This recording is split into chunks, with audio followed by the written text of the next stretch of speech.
Arkansas Governor Sarah Huckabee Sanders is setting her agenda for the legislative session, and that's why she invited KSLA's Stephen Maxwell to the governor's mansion to ask her questions about issues that impact Arkansans. And here's a sneak peek at that interview. Going to your state address, you talked about part of your higher education plan, specifically possibly firing professors who teach woke indoctrination. What exactly is woke?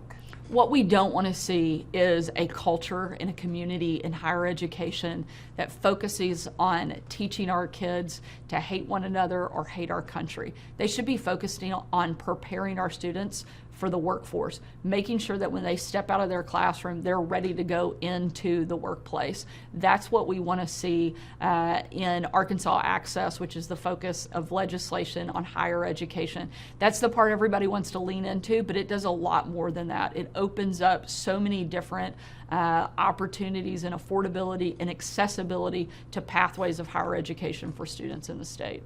But is that something you want to look at doing, is some sort of enforcement? If you believe a professor is teaching something that might be woke, they could be fired? Are you going to have policy in place? I certainly think that if there is an issue, that it should have a path to be addressed, and that's what we're going to do through that legislation. Okay, so there'd be a law in place for that? It is. It's part of the legislative package. Is woke going to be defined in that law?